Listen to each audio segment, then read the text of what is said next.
Good morning, everyone. Thanks for making some time to come to our PlayPosit training. Let me introduce Stephanie Gates. She's our person from PlayPosit, and she will be doing the presentation today.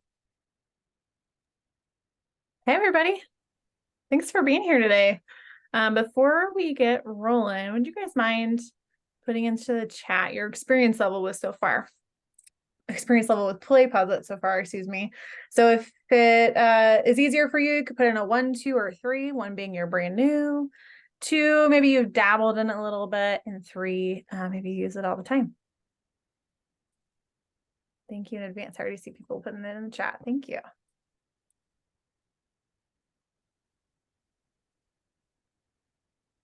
Awesome.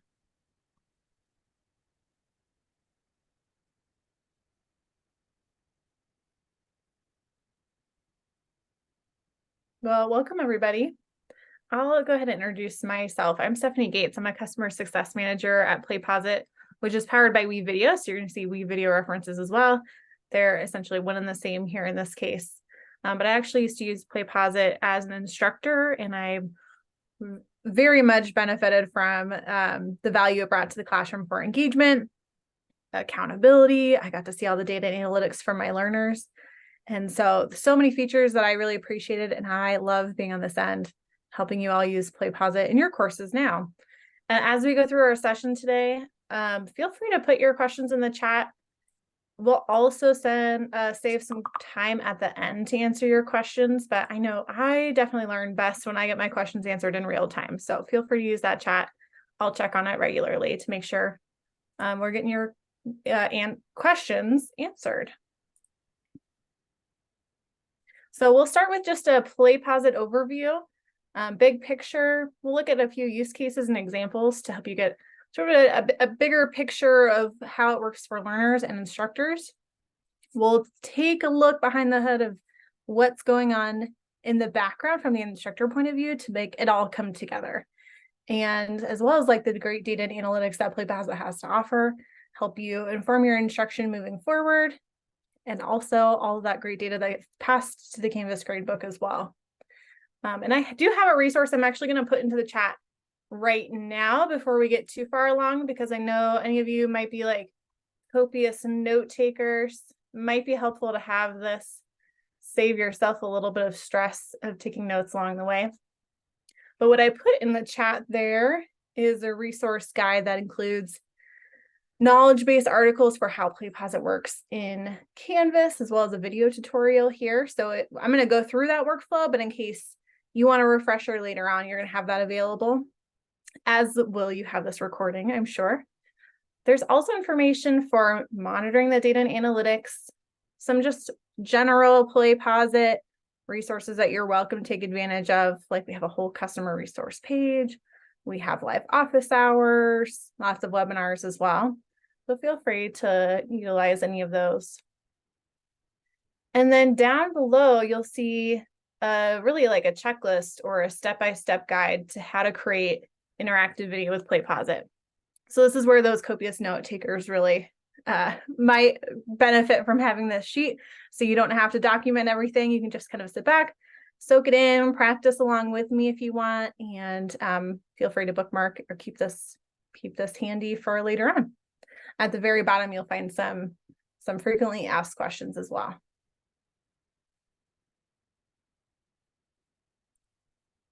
All right, so let's get started with that PlayPosit overview. And I'm going to turn off my camera here, saving a little bit of bandwidth as my computer's running a little bit more slowly this morning. But PlayPosit overall is an instructional design studio. So an instructor can go in there and select video content they want to present to learners, whether that's YouTube, Vimeo, your Kaltura videos, or what do you guys call them at CSU Long Beach? They're your like, it's something beachy, right, Chad? What do you guys refer to Kaltura as?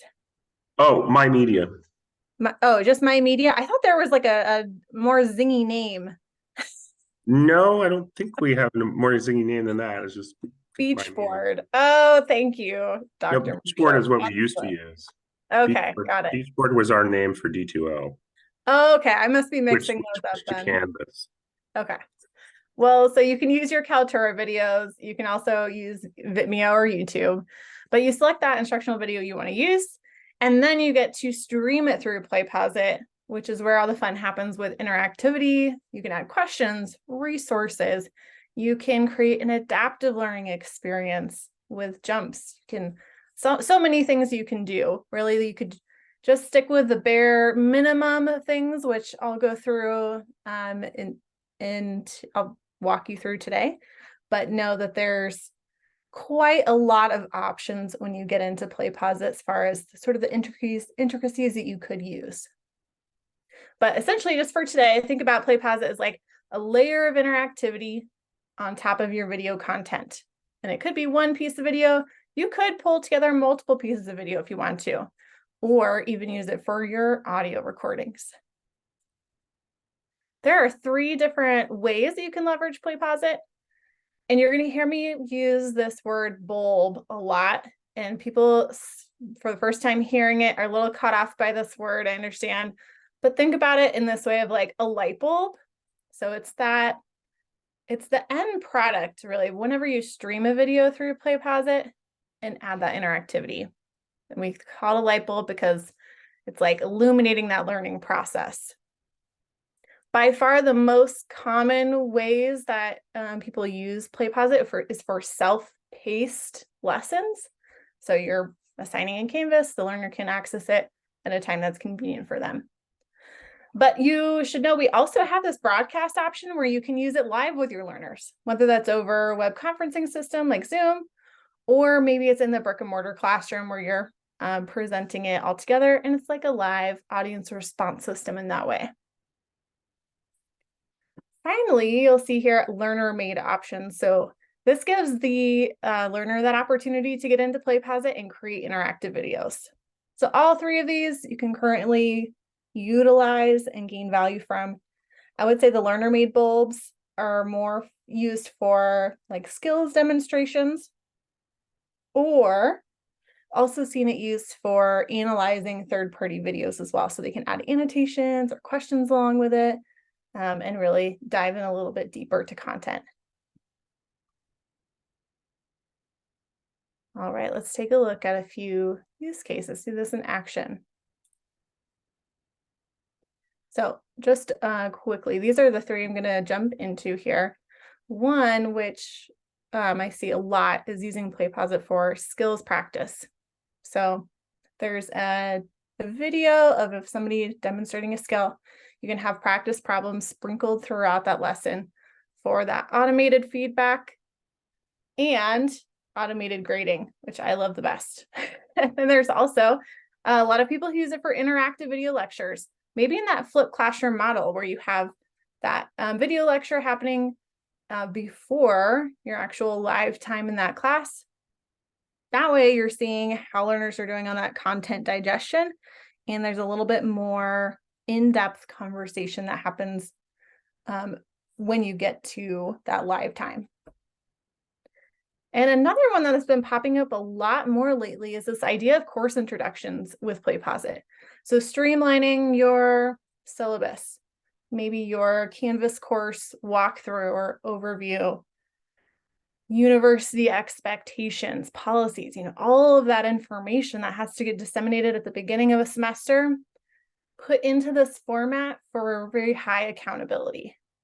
So there's sort of no surprises as they get later on into the semester. So here's one example of that skills practice.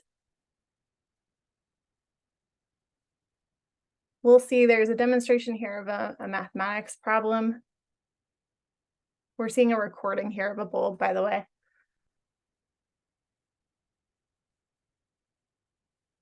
And as they get to the end of this demonstration, there's going to be an interaction that pops up.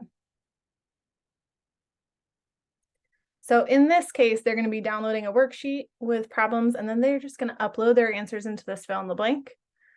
This is one way this could be set up, but you can also just set this up as separate questions. So you have a few different questions that roll throughout or at the end of the lesson. But you'll see they get automatic feedback from this interaction, and the grade can automatically be passed to your Canvas gradebook. In terms of the interactive video lecture, here is one example. And I like this example because it shows off a few functionalities that can be really helpful, like setting up course or the lesson objectives, I should say. It's really framing that lecture at the beginning. And this can be front and center, or it can be off to the side of video, but then going into adding in resources like key terms, or maybe you have handouts that are really helpful for this lesson. It can be images, it can be graphs, whatever is going to help that learner in this comprehension. We also have a built-in notes functionality. Let me go back there. I know it happens really quickly, but embedded into each bulb is an opportunity for them to take notes. These are time-stamped, and they can take notes in a variety of formats. They can be downloaded right here or at the end of the bulb. There's something that we call like an exportable worksheet that the instructor can enable for learners, and that also includes their notes as well as all the questions and their submissions. It's like a comprehensive review guide.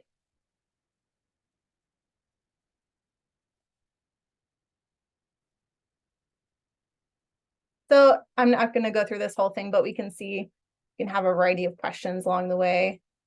Again, saving you some time with auto grading.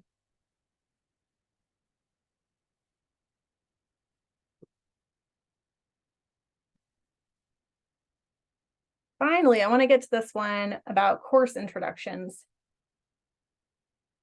We have an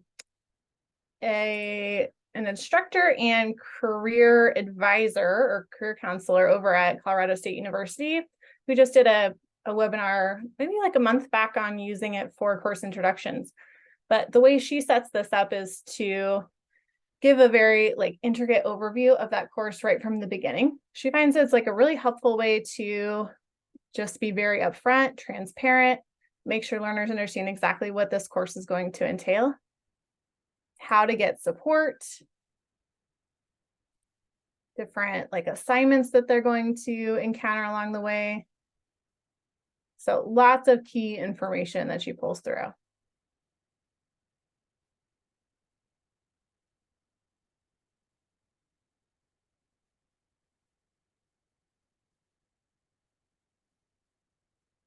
And if you have questions, feel free to put them in the chat as we go through.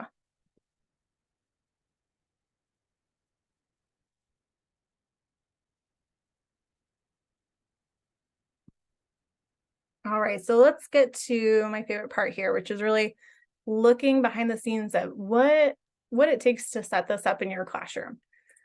So this is an overview of what this process is going to look like. We're going to be starting in Canvas, and this is where I encourage everyone to start because it's going to be the most streamlined. It's going to give you that grade pass back opportunity, and it's going to auto authenticate you and your learners into PlayPosit to like maximize what options you have. So we'll go through Canvas and I'll show you a couple of different workflow options here, and then we'll practice pulling that video in that you want to use. Again, adding Kaltura to this list. You get to select from a whole menu of interactions, and then we'll link that bulb to that Canvas assignment that we started with. So I'm going to head into my Canvas dashboard here, pick one of my courses. Again, feel free to work alongside me, try this out, ask questions as we go. But in Canvas, you already have a few different options of how you can pull this in. The one that's going to allow you to have that automatic gradebook pass back to your Canvas gradebook is going to be assignments. So this is the one place that you can have that option. If you want to use PlayPosit as just a like supplementary resource or optional activity, you could also add it to assignments, but you can also pull it into other places like your discussions. You can pull it into your pages, also your quizzes, and of course you can build it into your modules as well. So I'm going to go through this assignments workflow and show you how you can use it as either that graded or not graded assignment. So let's go ahead and give this a title.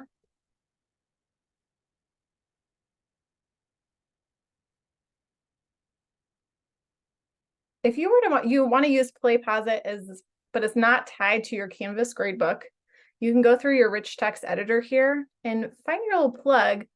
When you select that, you should see a list of tools or this view all option here. Mine is going to look a lot messier than yours in terms of all the PlayPosit options I have, but you would just find your one that says PlayPosit and select that. So once you do that, you'll see this gray screen pop up with an orange message here. So this is always like the warning of, hey, this approach is not going to allow you that gradebook passback. But if this is what you're hoping for, you simply hit the set link option or enter PlayPosit. Either are going to get you where you need to go. Let me back up though and show you that graded option. So I'm going to scroll down to the submission type. Make sure this is on external tools and select find. And you just find the one in your list of tools that says PlayPosit. Once you select that, you're going to see this gray screen again. Oh, and my testing environment looks like it's acting a little funky today. I shouldn't have that orange message. You probably will not have that orange message on your side, but imagine if this is just our gray screen without that orange messaging. Again, we'll just hit set link or enter PlayPosit. And that's going to open you right into your PlayPosit account. So from here, this is the My Bulbs library. So this will remember any bulb that you've created previously, or maybe you've been in a Canvas course that's used PlayPosit before. Maybe you haven't been into PlayPosit yourself, but because you're tied to that Canvas course, you might have facilitator access to those bulbs as well. So you might see content already in there. We're going to go start from scratch on a bulb, on an interactive video. So we're going to head to add new bulb.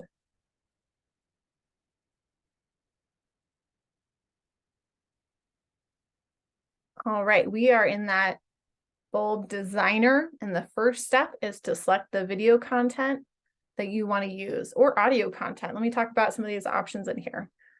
So down below, you'll know what you have access to because it'll be outlined for you. So again, you should have YouTube, you should have Vimeo, you should also see Kaltura outlined for you. So that means all of those are active and you can pull from.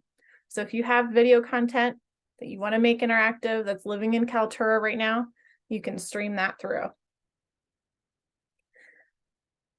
Up above here, the My Videos is going to remember any video that you've previously streamed through PlayPosit before.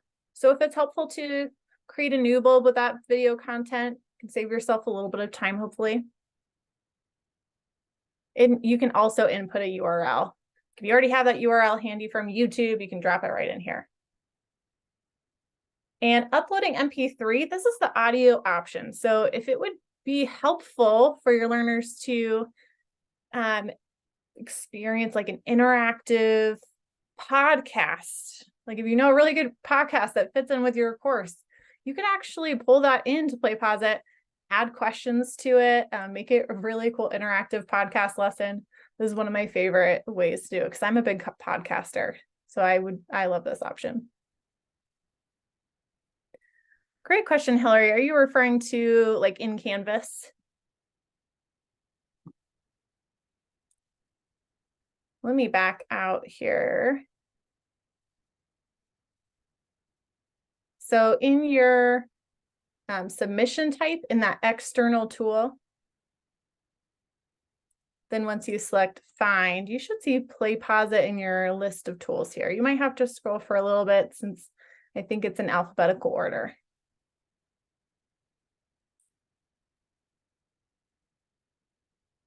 All right. So I'm going to go ahead and pull a YouTube video in here, but feel free to select anything that you'd like to test out today. And I already have a YouTube video that I'm going to pull from, but I could drop a URL in here or I could search YouTube. The nice thing about just dropping your URL is if you have any videos on YouTube that are unlisted that you want to use, this is the way to pull those in. You could also search any public videos as well. The only ones that you wouldn't be able to use are like private videos because learners won't be able to access that. So once we have that video selected, at this point we can hit done. and that video will be ready to go. We can start adding interactions if we want to. You can optionally go over to customize, which is going to jump us to captions and trimming and cropping as well. YouTube is the only video host that it's helpful to grab those captions for. They don't automatically get fetched in some cases, so I just make it best practice to select those captions.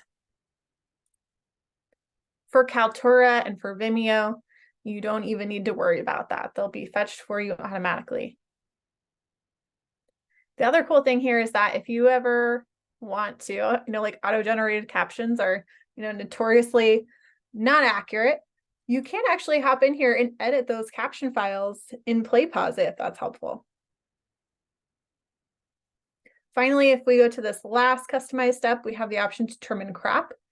So that not only means like you could trim off some of the beginning or trim off some of the end, but you could even cut out some of the middle if that's helpful. So if you have a really long lecture video and there's a portion in the middle that's just irrelevant now, or you don't need learners to see, you can take that part out. And it's not editing that underlying video.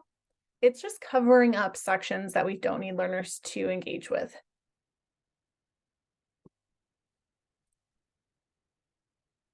All right, we've got our video ready to go.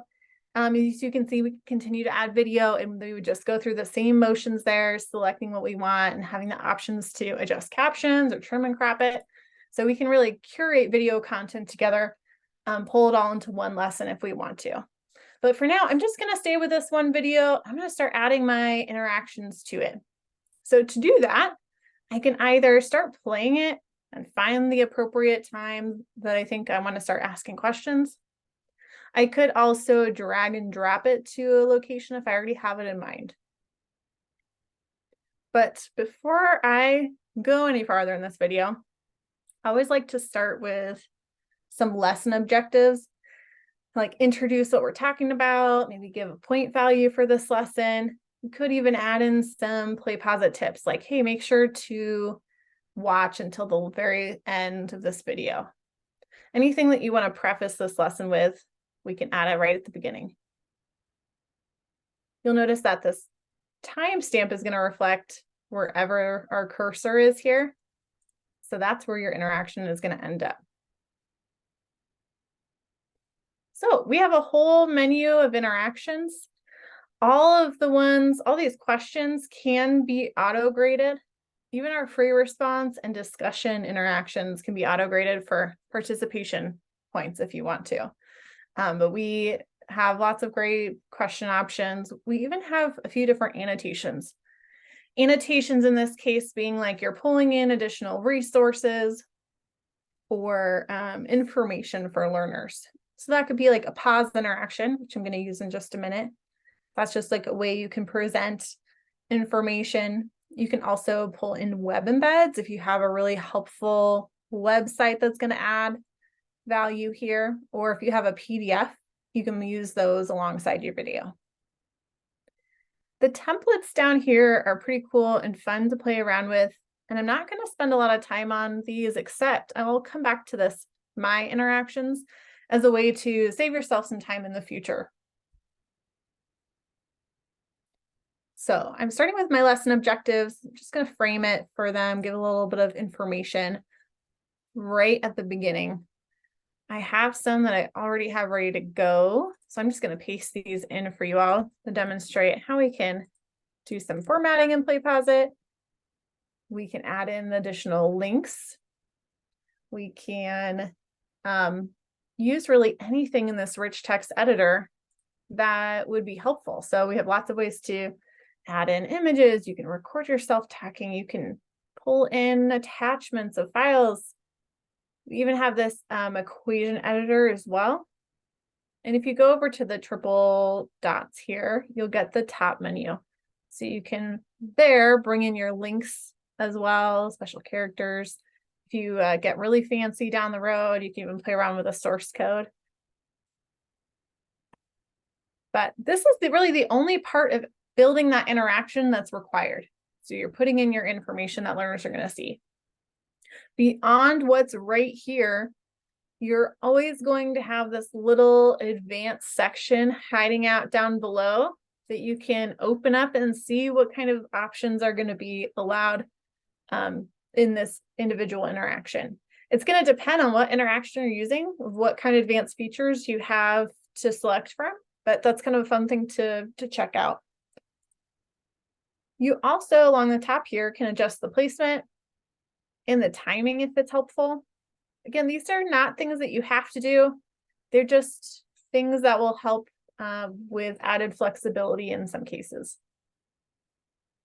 So by default, all of our interactions are going to be programmed for being off to the side. So they're not covering up any of this video space, which is what this rectangle is showing, but they're going to be showing up in the sidebar. If you want to, you can always bring them out front and center. And in doing so, you can even play around with more advanced features here, like our dark mode or the opacity. So some fun little options to tinker with. And finally, this last option is your timing. So I only use this maybe in like 2 use cases of maybe I forgot to set that time ahead of adding the interaction. I can come back and adjust that interaction to any timestamp I need to now or later on when I come back to edit this. I could also use the timing to create a durational interaction. In other words, I could have this interaction appear for a while the video continues to play. So I could set a start time and an end time for this.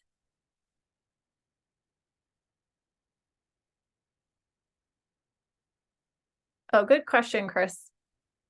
Yeah, that scrub bar would be this little bar down below. All right, so I've got my first interaction ready to run. I get to start adding in other different engagements along this video timeline. So maybe at this point, I want to start actually asking questions about the content, in which case maybe I add in a discussion interaction. I think this one is really cool because it's going to add a lot of peer interaction to this lesson. So you can have learners discuss the topic all together. You can have them, maybe if you're thinking about like course introductions at the beginning of a semester, if you're building a bulb out for that, you can have learners introduce themselves within this discussion format. And again, this can be set up for auto grading. So for example, if I want learners to discuss a couple of different prompts, you can put in my prompts here. And then in your advanced settings, you can have this set up to automatically earn those full points. If you want to monitor and grade these individually for that quality of contribution, you can always toggle that off, and then you'll be able to award points from the monitor page, which I'll show you. All right, I'm not going to adjust the placement or the timing on these. This is ready to go. All I did was put in my prompt.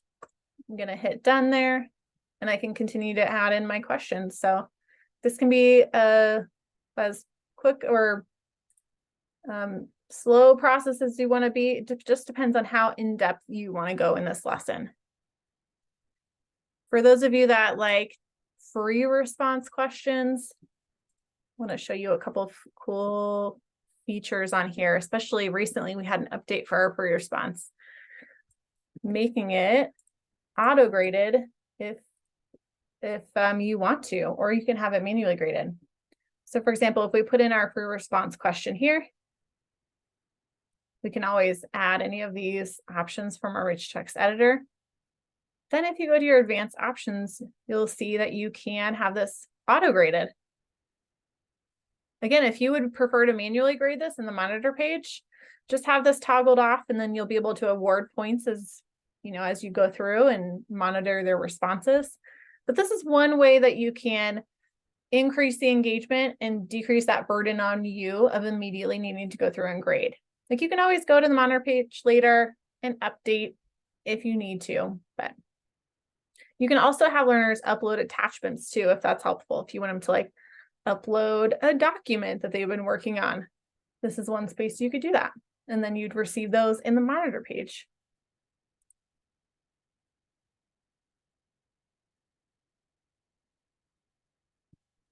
All right, let's add in a couple more of those auto-graded questions, maybe some selected response types in the check all and the multiple choice. Once you add in your question, so I'll go ahead and put in my question on the very top line, then add in some answer options below. We'll give them 1, 2. How about we'll give them one more as well.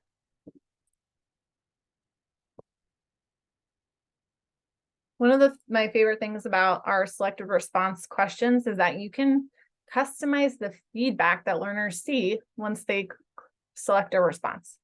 So for example, let's say this one, these two are correct. This one is incorrect. I can give feedback for any of these options. Of course, they're going to see like answer highlighting type feedback or correct or incorrect, but say you want to extend that more, you want to give them additional information that's going to help bridge that knowledge gap. You can select on any of these answer options and add feedback. So here's where you'd click in to program that automated feedback that you want them to see. So any learner selecting this response will get to see your additional information. Again, you have all of these options. So it could be that you're pulling in supplemental resources. It could just be that you're giving them some additional information like, this is not correct and why.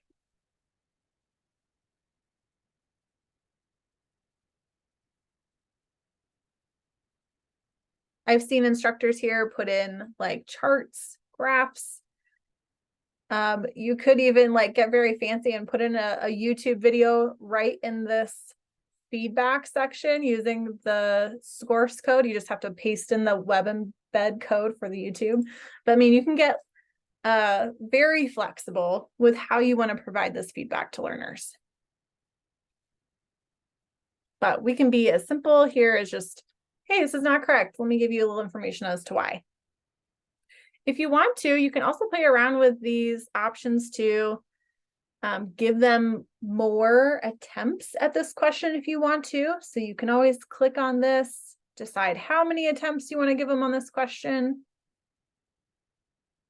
Or we could just give them that feedback and have them move on.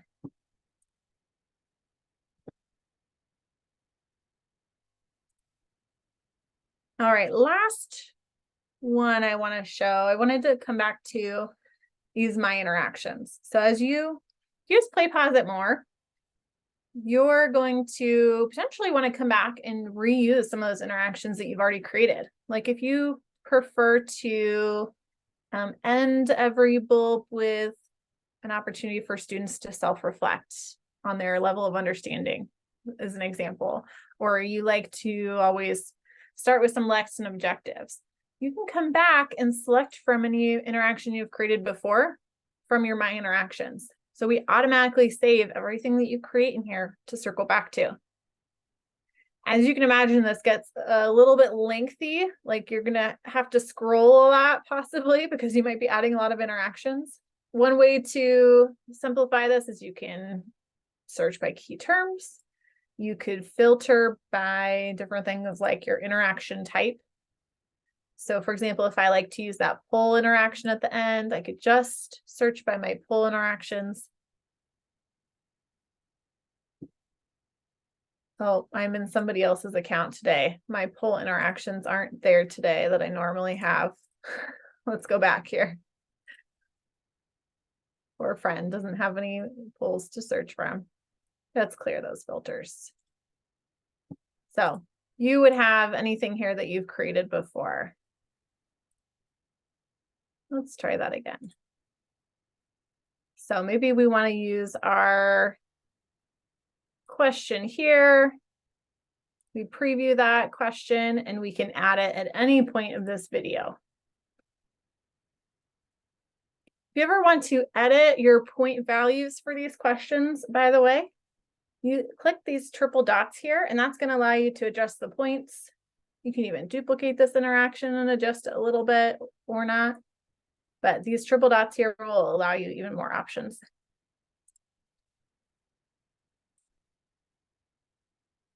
All right, any other questions here on just this interaction section before I move over to our review section in our template gallery?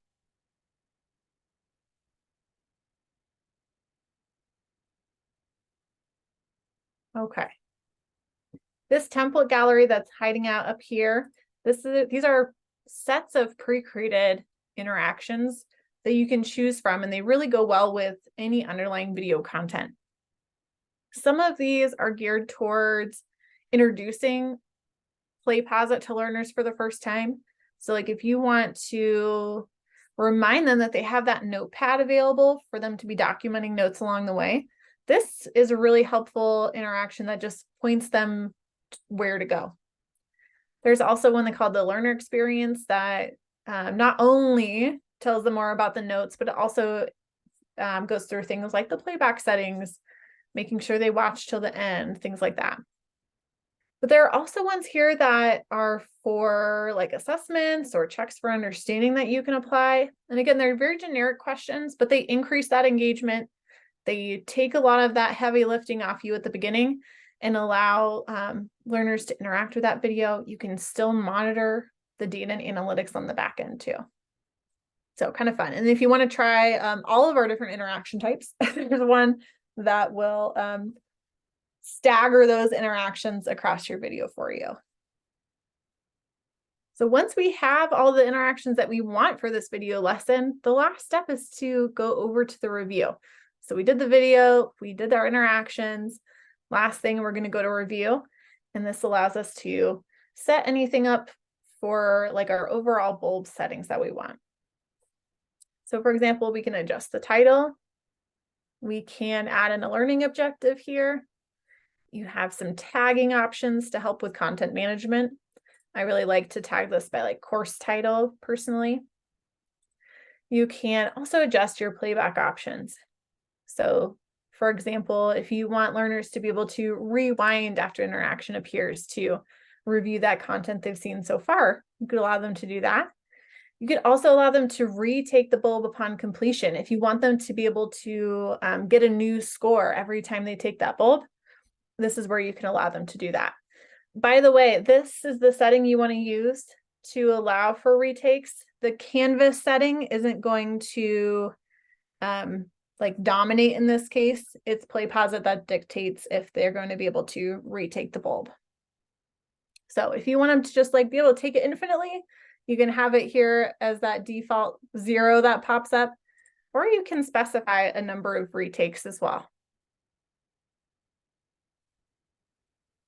This printable report I mentioned briefly earlier, but this is very comprehensive review guide.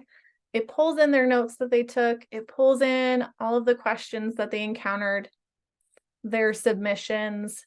Also, if you put in any customized feedback, that gets entered into this printable report too. So if it's helpful for your learners to have that review guide to refer back to, then you can allow them to access this once they complete the bulb. So lots of options here. The last one I'll talk about, I get some questions about this a lot, is this minimum completion score. So if you have allowed learners to retake the bulb, you can go ahead and use this minimum completion score. I like this for times that you like need to make sure they know their stuff, like a course introductions type of bulb. You're like, hey, you need to know it's on the syllabus, how to access those resources.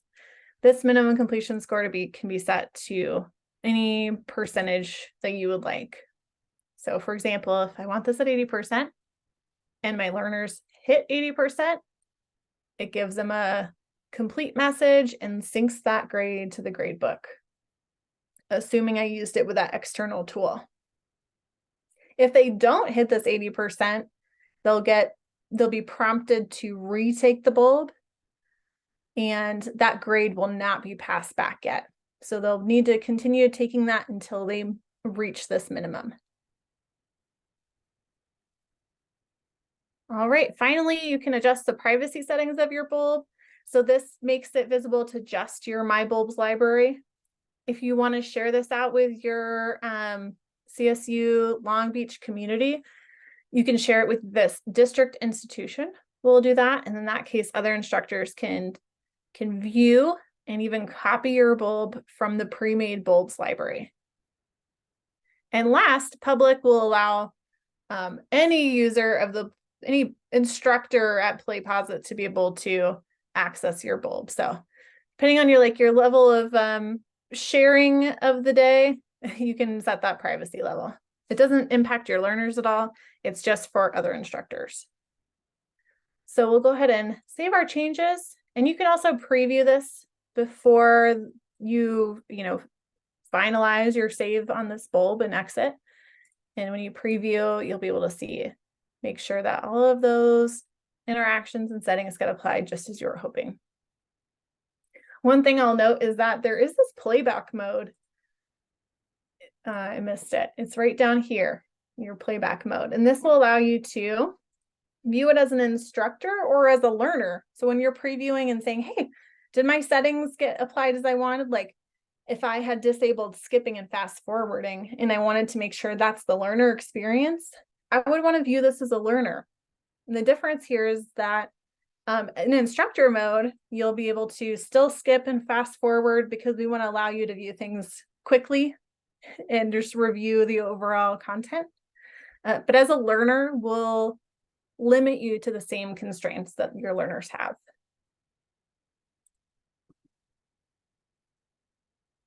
All right, we're going to go ahead and save, close this window out, and this will put us right back into our Canvas library here. So then you're going to select the bulb that we just created. I think since I went back into Canvas here, it's not quite refreshed on what my bulbs are, but you'll see your bulb that you created right at the top. And to finally link this bulb to your Canvas assignment, you select the Canvas logo next to the bulb title. So for example, here we'll hit Set Bulb Link. Here's where you get to choose if you want this to be self-paced or a live broadcast. And then we can finally link it. And the last thing is make sure you hit select at the bottom here. You'll still see this window that we started with earlier. Hit select, that will finalize that link to your Canvas assignment. And then you can go about adjusting your points or any other assignment details that you want. So we can go ahead and save or save and publish for our learners to access. So now that we have this linked, you can at any point go in and monitor your learners' live results. Since I just set this bulb up, I don't have any learner attempts in this assignment yet. So I'm going to back out to another one that we have a little bit of data to look at in this leadership bulb. So I'll go into this monitor page to see how my learners are doing so far. So we can see the student name, we'll be able to see their score and their completion status as of now. So whether they haven't started this assignment yet, or maybe they've been in progress or they've completed it. Along the top here, all of these icons indicate different interactions that are in the bulb. So you'll see how they're doing on those different interactions. So for example, we have a free response here, a check all question. But I imagine like you have a lot of learners in your class. This is probably a challenging way to look at all of your data. My favorite way to look at all the analytics for learners is to check out this bulb analytics option at the top. So this is a much quicker way to see how learners are doing across this bulb. You'll be able to see, right, green, that's showing the learners are doing well in these interactions so far. Red, those are incorrect. So you can see what questions might need a little bit of reteaching. And if you do have yellow, that means that there's just a question in the bulb that requires manual grading and hasn't been graded yet. So last two things, do you have a bulb average score and completion status? So this is my favorite way to just get a little bit of a glimpse as to how learners are doing in that content overall, so I know for my next class what I need to focus on. For any of those manually graded questions, So if you set up your free response or discussion interaction to be manually graded rather than auto graded, you would do that grading right in the monitor page here. So for example, I already graded this one, this free response, but if this were yellow, saying I needed to grade it, I would just come into here. I would award them their points, and then I can submit. If I don't want to like click on every individual learner submission, I can also go to this grade all section here. Or I can view interaction data, but grading all will allow you to click through learner scores a little bit more quickly. So we'll see their response, and then you can select that point value that's appropriate. So imagine like, I don't have a whole lot of my learners who have taken this yet, but I would have a whole row of answers and point options. Chad had a quick question. Hi, yeah, thanks. Yeah, Chad. There was actually a question in the chat about unlimited attempts on certain types of interactions, and I was wondering, first of all, does it always record the latest attempt on the PlayPosit side, or I'm sorry, like display or figure the latest attempt, and then when there is unlimited attempts, does it automatically sync back to the canvas every time, or does it need to be manually synced every now and then? Yeah, good questions. So every time a learner retakes the bulb, that is going to automatically be captured by this monitor page and synced to the Canvas gradebook. So it's not going to sync their best attempt, it's just going to sync the latest attempt, I should say. And you'll know in the monitor page if they have taken it more than one time, because there'll be, see if I have any examples here. There'll be this little asterisk next to their score, indicating that they've had more than one score. And you can track how they've been doing across attempts within this data export. So if you export that, you'll get a CSV and you'll be able to see, each time they've taken that bulb, what their score was. Cool, thank you. Yeah, thanks for bringing up that question. The only time that you would need to select this option to sync grades from the monitor page is if you do any adjusting of the scores in here. So if you're going through and manually grading, make sure to save those grades and sync them. And you can, oh, I lost my train of thought there. Yeah, just make sure to save and sync.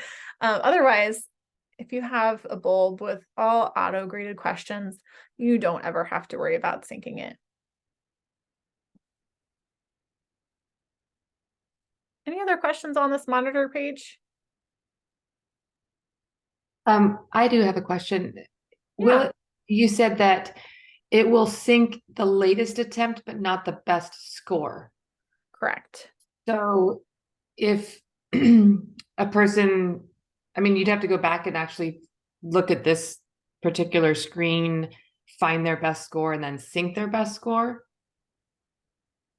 I don't know why a student would take it after getting a high score and then take it again and get a low score. But you never know. Yeah. You wouldn't be able to sync their best attempt, but you could view what their best attempt was in this data export and then update it in the Canvas gradebook. Okay, thank you. Yeah.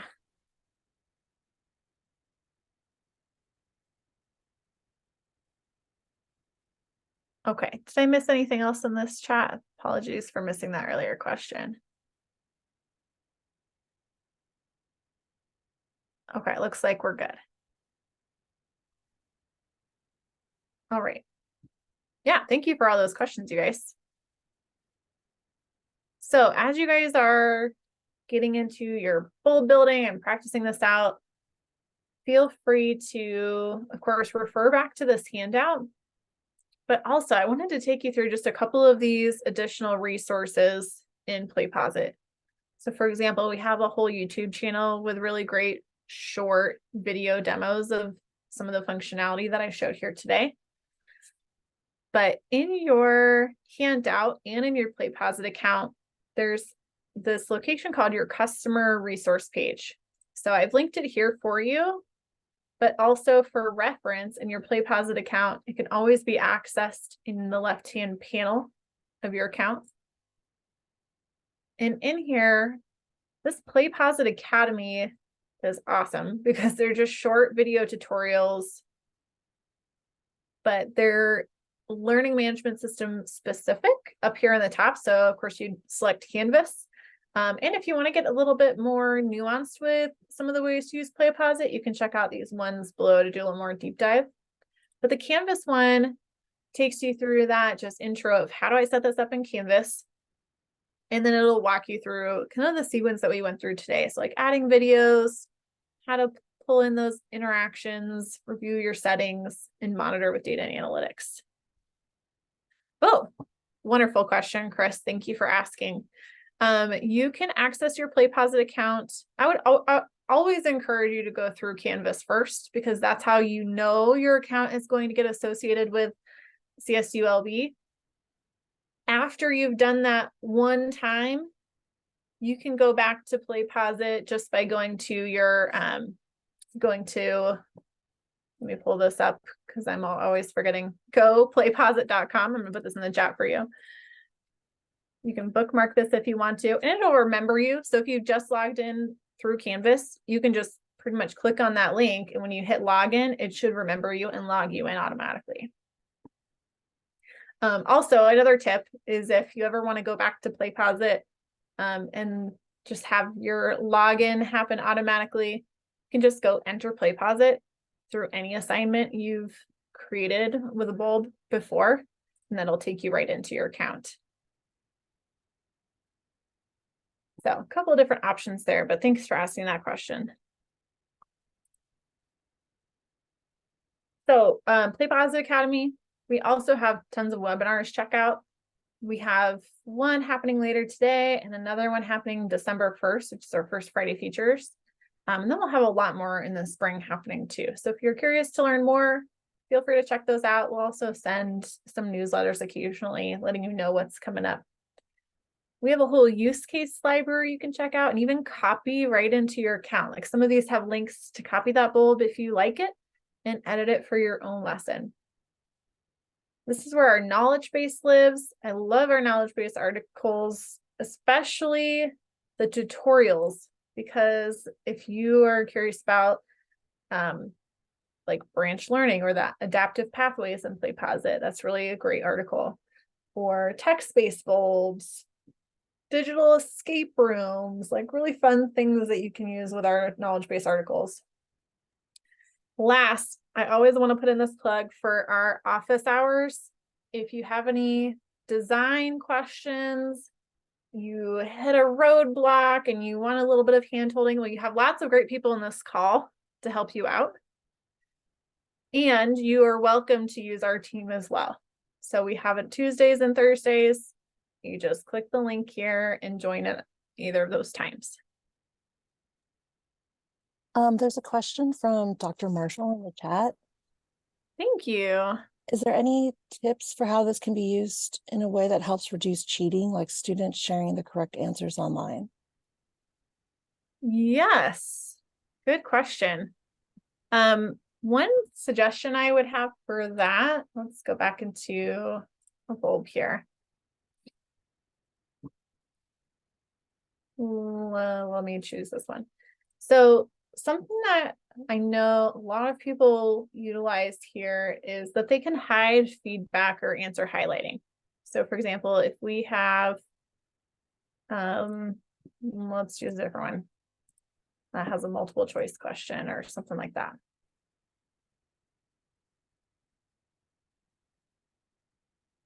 So you can kind of hide these answers if that's helpful in this scenario through the advanced options and pretty much like any of our interaction options. Well, let's load. Give it a second. I guess I have too many tabs open today. Close some of these friends out. Okay.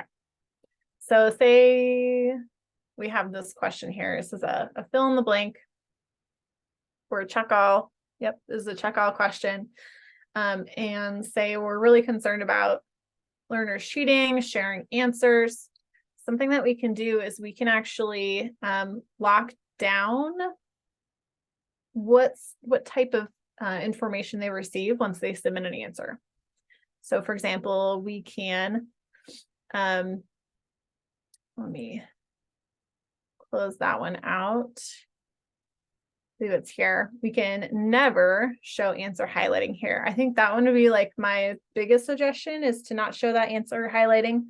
And that will mean essentially they put in their answer. They don't know if it's correct or incorrect. You will. You'll have that data and analytics on the other side, but then they're not going to have that information to share with others.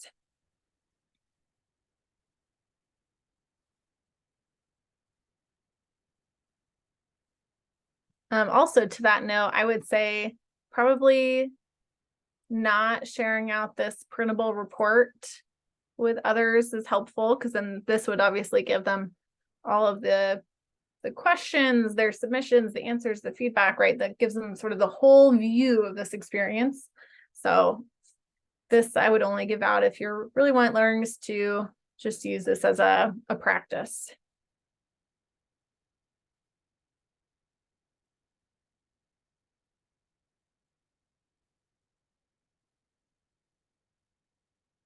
Checking our chat here. What other questions have I missed?